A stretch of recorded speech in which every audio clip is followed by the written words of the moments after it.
Welcome to Thirlestane Castle. My name is Edward. And I'm Sarah. Thirlestane Castle is in the heart of the Scottish borders and is one of the oldest and finest castles in Scotland, dating back to 1590. Come with us, we'd love to show you around. We've just walked into the front hall of the castle. We have the history of Scotland in this castle. This key here dates back to 1838, when my ancestor went over to America to fight with the 14th Tennessee Cavalry. On his way down the coast, he became very ill with malaria. And just before he died, his troops made a fort around him, and he named that fort Lauderdale. Fort Lauderdale as it's known now, which is named after our family. We're now in the oldest part of the castle, known as the Keep, which dates back to 1590, with the walls being 14 foot thick. This picture up here is of John Maitland, 1st Baron Maitland, who built the castle in 1590. And that's his brother, William of Leathington, who was Secretary of State to Mary, Queen of Scots.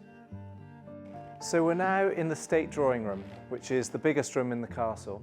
These pictures here are from the School of Canaletto, dating back to the late 17th, early 18th century.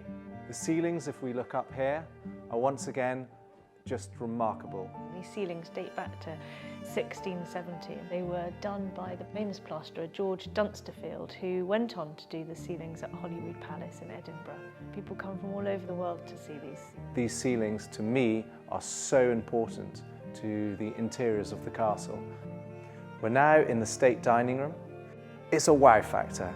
The most complete collection of family portraits in Scotland, going back 19 generations. Kings and queens have dined in here, and guests who stay here are really part of the history of the castle. We very recently converted the south wing of Thirlestane Castle into accommodation. We have 8 bedrooms, we can sleep up to 16 guests. Each apartment is totally different, decorated to a really high spec. They've all been awarded a 5-star from Visit Scotland. The apartments can either be taken individually or they can be taken by a group of up to 16 people. And groups can then use the larger spaces in the castle, like the drawing room and the dining room, to entertain in. One of my favourite places in the castle is actually this toy museum.